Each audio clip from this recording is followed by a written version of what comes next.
Hello दोस्तों, तो कैसे हो आप लोग। एक बार फिर से आपका स्वागत है आपके अपने चैनल स्टडी ग्रो विथ वीवी में। जैसा कि आपको पता है मित्रों, यहाँ पर एक सीरीज चल रही है और ये 22 नंबर की सीरीज है। यहाँ पर हम कवर करवा रहे हैं स्टैटिक जीके को। ठीक है, स्टैटिक जीके को कवर करवा रहे हैं। और जो भी चैनल पर नए हैं प्लीज़ चैनल को लाइक से सब्सक्राइब करिए। आपको पता होगा कि एक शानदार ट्रिक के साथ हम सारी चीज़ों को कवर करवाते चल रहे हैं। आज हम बात करने वाले हैं गांधी जी से रिलेटेड महत्वपूर्ण आंदोलन के बारे में। तो आइए फटाफट बात करते हैं बिना टाइम को वेस्ट किए हुए।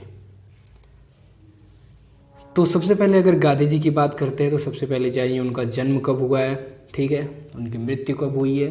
तो गांधी जी का जन्म 2 अक्टूबर 1869 को हुई है और उनकी मृत्यु मित्रों 30 जनवरी 1948 को हुई है। ठीक, अब 30 जन मतलब 30 जन 1948। ठीक, आगे बात करते हैं। यहाँ पर एक देखिए, यंग इंडिया व हरिजन पत्र के संपादक भी गांधी जी रहे हैं। आगे बात करते हैं, गांधी जी अफ्रीका गए थे।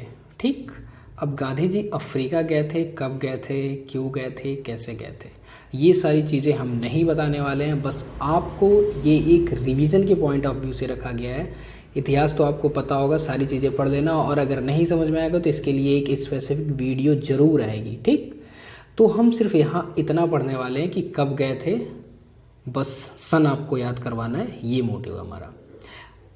तो चलिए मित्रों बात करते हैं, यहाँ पर देखते हैं। देखिए, गांधी जी अफ्रीका गए, कब गए, 1893 को गए। 1893 का सेंस आ रहा है तैर करके। ठीक है, तो गांधी जी अफ्रीका तैर करके गए, 93 में गए। गांधी जी का पहला सत्याग्रह 1906 में हुआ था। ये कहाँ हुआ था भाई, अफ्रीका में हुआ था। ठीक, ये अफ्रीका में हुआ था और 1906। अब 6 कैसे याद रहेगा आपको, अच्छा पहला सत्याग्रह है तो अच्छा ही होगा। ठीक, 1906 ईस्वी में हुआ और 1906 को ही मुस्लिम लीग की स्थापना भी हुई थी मित्रों, ये बात याद रहे आपको। तीसरा देखते हैं, गांधी जी अफ्रीका से भारत लौटे कब, 1915 में लौटे। अब देखिए यहाँ पर एक चीज़ समझने वाली बात है कि जब गांधी जी 93 में तैर करके गए तो फिर तैर करके तो आएंगे नहीं ना भाई, थक जाएंगे। तो क्या किया गांधी जी ने, 15 से आप याद रखिए पैदल आए गांधी जी। ठीक, वहाँ से गांधी जी अफ्रीका से भारत लौटे 1915 में, वो भी 15 से पैदल, याद रखिए। ओके, आगे बात करते हैं केसरे हिंद की उपाधि। जब पैदल लौटे थे तो तुरंत उनको अंग्रेजों ने केसरे हिंद की उपाधि दी थी। केसरे हिंद की उपाधि क्या होती थी, लोगों को दे करके वो अपने आप में मिला लेते थे, ये सारी चीज़ें थी। तो जैसे ही लौटे भाई, अब गांधी जी आ गए, इसके पहले तो अंग्रेज शांत बैठे थे, लेकिन जैसे ही गांधी आए तुरंत पैदल आए तो भाई केसरे हिंद की उपाधि दी। अब देखिए केसरे हिंद, केसर कौन खाता है, कौन पीता है, जो बलशाली होता है। तो पैदल आए, बलशाली हैं, इसलिए इनको केसरे हिंद। देखो सारी चीज़ें ट्रिक है, इसको आप रिलेट मत करना कि है क्या एक्चुअल में, सारी चीज़ें ट्रिक से समझिए ना। तो केसरी हिंद मतलब मजबूत। केसर कौन खाता है, जो मजबूत लोग हो जाते वही केसर खाते, खा करके मजबूत हो जाते। तो जब पैदल आए तो कहते हैं भाई पैदल आया है गांधी जी तो इसको केसरी हिंद की उपाधि दे दो। 1915 में केसरी हिंद की उपाधि दी थी। देखो कितने दुष्ट थे, जब पैदल आए वो तो तुरंत उपाधि दे दी, उनको आराम भी नहीं करने दिया। तब गांधी जी सोचे यार मैं तो थक गया हूँ, फिर उपाधि भी ले लिया, पैदल चल करके आया हूँ, तो साबरमती एक मुझको सोना है। ठीक, सोना है तो एक साबरमती आश्रम की स्थापना कर दी। ठीक, कब की, 1916 में। 16 से देखिए सोने का सेंस आ रहा है ना। अब भाई थक गए थे, 15 में आए, फिर उपाधि भी ले ली 15 में, फिर थक गए थे तो बोले हम सोएंगे, तो सोने के लिए कोई जगह नहीं थी तो उसने आश्रम की स्थापना कर दी 1916 में और वहीं सो गए। ठीक है, देखिए एक चीज़ और मैं बता देता हूँ, ये जो केसरी हिंद की उपाधि थी 1915 में मिली थी, लेकिन 1919 में गांधी जी ने इसको लौटा दिया था। क्यों लौटा दिया था, वही जलियांवाला बाग हत्याकांड हुआ था। ठीक, उसमें फिर यहाँ पर देखिए साबरमती आश्रम की स्थापना 1916 में, और 1916 में ही होम रूल लीग की स्थापना हुई। अब होम रूल लीग कैसे आपको याद रहेगा, आश्रम क्या होता है, एक होम ही होता है, घर ही होता है। ठीक, अब जब घर होता है तो घर में रूल भी चलेगा भाई, घर में रूल भी चलेगा। तो घर कब, 1916 में बनाए सोने के लिए, 1916 में घर बनाए सोने के लिए, और उसमें रूल भी लगा दिए कि भाई ये आश्रम है, यहाँ सोने के लिए लोग आएंगे, अपना जीवन यापन करने के लिए आएंगे। होम रूल लीग की स्थापना भी होगी। अब देखिए गांधी जी भारत में पहला आंदोलन उनका चंपारण सत्याग्रह कब हुआ था। अब देखिए रण का मतलब क्या है, चंपारण, रण मतलब क्या होता है मित्रों, रण मतलब होता है लड़ाई झगड़ा, और लड़ाई झगड़ा रण, लड़ाई झगड़ा किससे होगा, सत्रह यानी शत्रु से होगा। ठीक, लड़ाई झगड़ा किससे होगा मित्रों, शत्रु से होगा। तो लड़ाई झगड़ा भी हुआ चंपारण रण 1917 में हुआ, पहला भारत का सत्याग्रह था। ये वाला तो विदेश में हुआ था, अफ्रीका में, उसकी बात अलग है। अहमदाबाद मिल मजदूर, अब देखिए मजदूर क्या है, मजदूर क्या होते हैं, सरकार ने गाइडलाइन जारी की है 18 से कम उम्र के लोगों के साथ मजदूरी नहीं करवाओगे आप, 18 से जो कम उम्र का होगा उसको मजदूरी नहीं करनी है, और वो 18 से कम उम्र का बच्चा वोट भी नहीं दे सकता। तो मजदूर से आप 18 को कोरिलेट करिएगा कि मजदूर है, तो 1918 यानी मजदूरी 18 के बाद ही करेगा।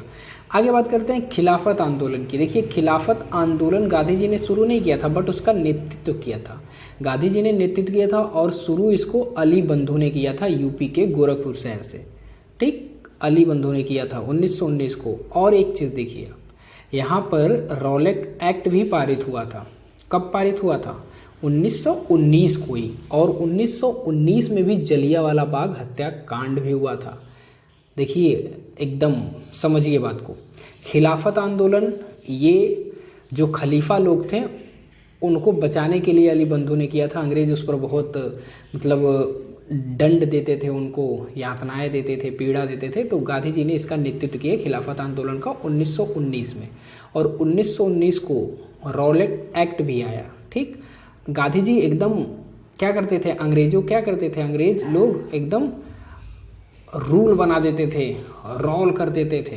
ठीक, रोल कर देते थे, एकदम उनको रोल कर देते थे जो वो थे, ऐसा समझिएगा आप। ठीक, खिलाफत आंदोलन अली बंधु ने स्टार्ट किया था गोरखपुर से, और नेतृत्व तो इसका गांधी जी ने किया था 1919 से।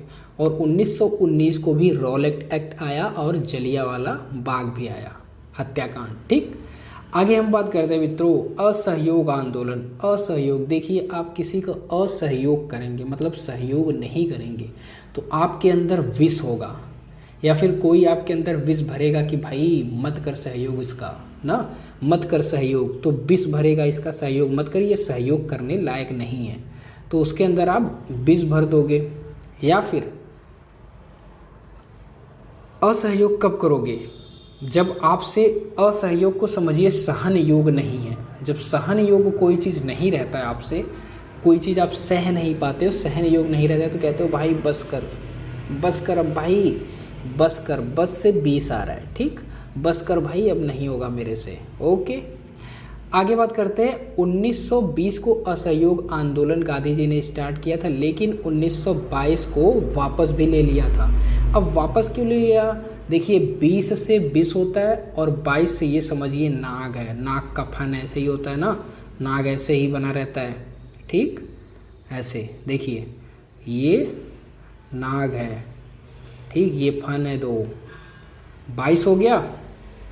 1922 को वापस भी ले लिया। वापस कब ले लिया, चौरी चौरा कांड जो हुआ था 1922 को, मतलब थे किसान लोग मतलब ये क्या कहते हैं, पुलिस को बंद करके थाने में उनको फूंक दिया था। तभी गांधी जी ने कहा भाई विष तो भरा था, मैंने स्टार्ट किया, विष मुझे भरा था कोई, ये मैंने 1920 को स्टार्ट किया, लेकिन अब अपने ही लोग सांप बन गए हैं, अपने ही लोग सांप बन गए हैं, तो मैं ये वापस ले लूँगा।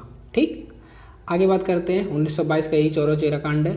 फिर देखिए कांग्रेस की अध्यक्षता, कांग्रेस की अध्यक्षता कब हुई थी, मतलब उसमें भाग कब लिया था गांधी जी ने, तो मात्र एक बार भाग लिया 1924 को। अब 24 को क्यों भाग लिया, क्योंकि ये लोगों ने इनसे बोला कि भाई कांग्रेस की अध्यक्षता कर दीजिए, आप कांग्रेस की अध्यक्षता कर दीजिए। ठीक है, 24 घंटे बोलते रहते थे, 24 घंटे बोलते रहते थे। तो गांधी जी ने कहा भाई 24 घंटे हमारी रिक्वेस्ट कर रहे हैं तो एक बार कर ही देते हैं, क्या जाता है भाई, क्या जाता है, एक बार कर ही देते हैं। तो कांग्रेस की अध्यक्षता उन्होंने 1924 में करी। अब देखिए डांडी मार्च की बात आती है, इसको डांडी मार्च को और सविनय अवज्ञा आंदोलन को, ठीक है, एक साथ हम याद करेंगे। ये 1930 30 मतलब थर्ड डिग्री। ओके मित्रों, तो देखिए डांडी मार्च सविनय अवज्ञा, किसी की अवज्ञा करोगे मतलब आज्ञा का पालन नहीं करोगे तो गांधी जी क्या करते थे, डंडे से मारते थे ना, थर्ड डिग्री देते थे, डंडे से मारते थे। उनकी अवज्ञा जो करता था, उनकी अवज्ञा जो करता था वो डंडे से मारते थे। और डंडे से भाई पुलिस का डंडा जब पड़ता है या गांधी जी का डंडा जब पड़ता है तो थर्ड डिग्री की याद आ जाती है। सबसे कठिन डिग्री यही होती है पुलिस में, थर्ड डिग्री। तो थर्ड डिग्री को 30 को क्या कर सकते हो आप, थर्ड डिग्री भी बोल सकते हो, लिख सकते हो। देखिए 0 थोड़ा सा ऊपर बना दो, बात खत्म। ओके, और देखिए 1930 को ही प्रथम गोलमेज सम्मेलन भी हुआ था। ठीक है मित्रों, 1930 अब प्रथम गोलमेज सम्मेलन भी हुआ था। कब, 1930 को प्रथम हुआ था, 1931 को द्वितीय हुआ था, 1932 को तृतीय हुआ था। ठीक, ये सारी चीज़ें आगे हम बात करेंगे इसके बारे में। लेकिन आप देखिए डांडी मार्च और सविनय अवज्ञा आंदोलन, गांधी जी की अवज्ञा करोगे तो डंडे से मारते थे, थर्ड डिग्री देते थे। और इसी में आपका गोलमेज, प्रथम गोलमेज सम्मेलन भी हुआ था। आगे बात करते हैं, गांधी इरविन समझौता, ई, ठीक है, इरविन 31, इरविन आ रहा है ना 31। ठीक, गांधी इरविन समझौता, गांधी इरविन समझौता और द्वितीय गोलमेज सम्मेलन।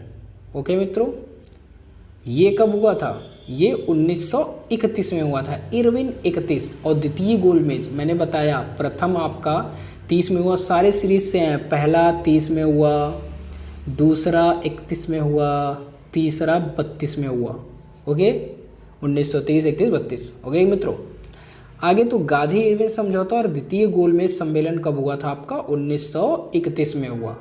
आगे बात करते हैं पूना समझौता, ठीक, और हरिजन संघ की स्थापना। पूना समझौता में देखिए गांधी जी और भीमराव अंबेडकर के मध्य हुआ था ना, हरिजन समाज को लेकर के, हरिजन समाज को ही लेकर के पूना समझौता हुआ था गांधी जी और अंबेडकर जी को लेकर के 1932 में। और 1932 में मैंने बताया आपको तृतीय गोलमेज सम्मेलन भी हुआ। अब देखिए गांधी जी पन्ने पे, पूना को समझिए पन्ने से, ठीक, पन्ने से समझौता करने गए। समझौता करने गए तो लाइट कटी थी, बत्ती गुल थी, बत्ती गुल 32, बत्ती गुल। ठीक, तो हरिजन समाज का ही समझौता था, तो हरिजन ने ही बत्ती ला करके दे दी, हरिजन समाज ने ही बत्ती ला करके दे दी। ओके मित्रों, तो ये हो गया आपका, हरिजन समाज ने बत्ती ला करके दे दी। तो हरिजन समाज पूना समझौता और हरिजन संघ की स्थापना 1932 में हुई थी। आगे बात करते हैं भारत छोड़ो आंदोलन। अब देखिए भारत छोड़ो आंदोलन कब हुआ आपका, 1942 में हुआ। कैसे याद रखेंगे इसको, 1942 में हुआ। भारत छोड़ दिया 1942 में 420 लोग, 42 क्या, 420 मतलब चोर होता है ना, चोरी, 420 होता है चोरी, और 420 में 42 है आपका लास्ट वाला। तो भारत छोड़ दिया, किसने छोड़ दिया, चोरों ने भारत छोड़ दिया। ओके, चोरों ने भारत छोड़ दिया। और फिर गांधी जी की भाई मृत्यु हो गई, कब, 42/6/48 में, 6 साल बाद गांधी जी भी भारत छोड़ दिए। ठीक है मित्रों, 6 साल बाद गांधी जी भी भारत छोड़ दिए। अब यहाँ पर एक चीज़ और देखिए, कांग्रेस विभाजन कब हुआ था, 7 में, 1907 को कांग्रेस विभाजन। 7/7 मतलब होता है 7/7, ठीक। लेकिन यहाँ पर कांग्रेस का विभाजन हो गया, विभाजन हो गया, यानी जो जन थे वो 7/7 ना रह करके विभाजन हो गया, तो 1907 हो जाएगा। आगे बात करते हैं, मैंने बताया था आपको कि गोलमेज सम्मेलन प्रथम आपका 1930 में, द्वितीय आपका 1931 में और तृतीय आपका 1932 में हुआ था। एक बात याद रखिएगा, जो प्रथम गोलमेज सम्मेलन हुआ था उसमें कांग्रेस ने भाग नहीं लिया था, लेकिन जो द्वितीय गोलमेज सम्मेलन हुआ था उसमें क्या हुआ था, गांधी जी ने भाग लिया हुआ था। ओके, और जो आपका ये तृतीय गोलमेज सम्मेलन था इसमें भीमराव अंबेडकर ने भाग लिया था 1932 में। भीमराव अंबेडकर जी ने तीनों आंदोलन में भाग लिया हुआ था। एकमात्र ऐसे पूछता है कि कौन सा ऐसा व्यक्ति है जो तीनों गोलमेज सम्मेलन में भाग लिया, तो आपके लिए थे भीमराव अंबेडकर जी। गांधी जी की बात करता है, द्वितीय गोलमेज सम्मेलन ठीक 31 में हुआ था, तो सिर्फ गांधी जी ने भाग लिया था। अब बात करते हैं यहाँ पर प्रथम गोलमेज सम्मेलन की, तो 1930 में हो जाएगा, इसमें कांग्रेस ने भाग नहीं लिया था। ओके, तो कांग्रेस का विभाजन हुआ था आपका 1907 ईस्वी में, और गांधी जी ने कांग्रेस की अध्यक्षता कब की थी? एक बार की थी। कब की थी? 1924 को की थी। 24 घंटे लोग रिक्वेस्ट करते थे कि भाई कर दो कर दो कर दो, तो कर दिया गांधी जी ने। अब आगे बात करते हैं यहाँ पर। बंग भंग आंदोलन आपका 5 में हुआ था, 1905 में, और नेहरू रिपोर्ट आपकी 1928 में आई थी।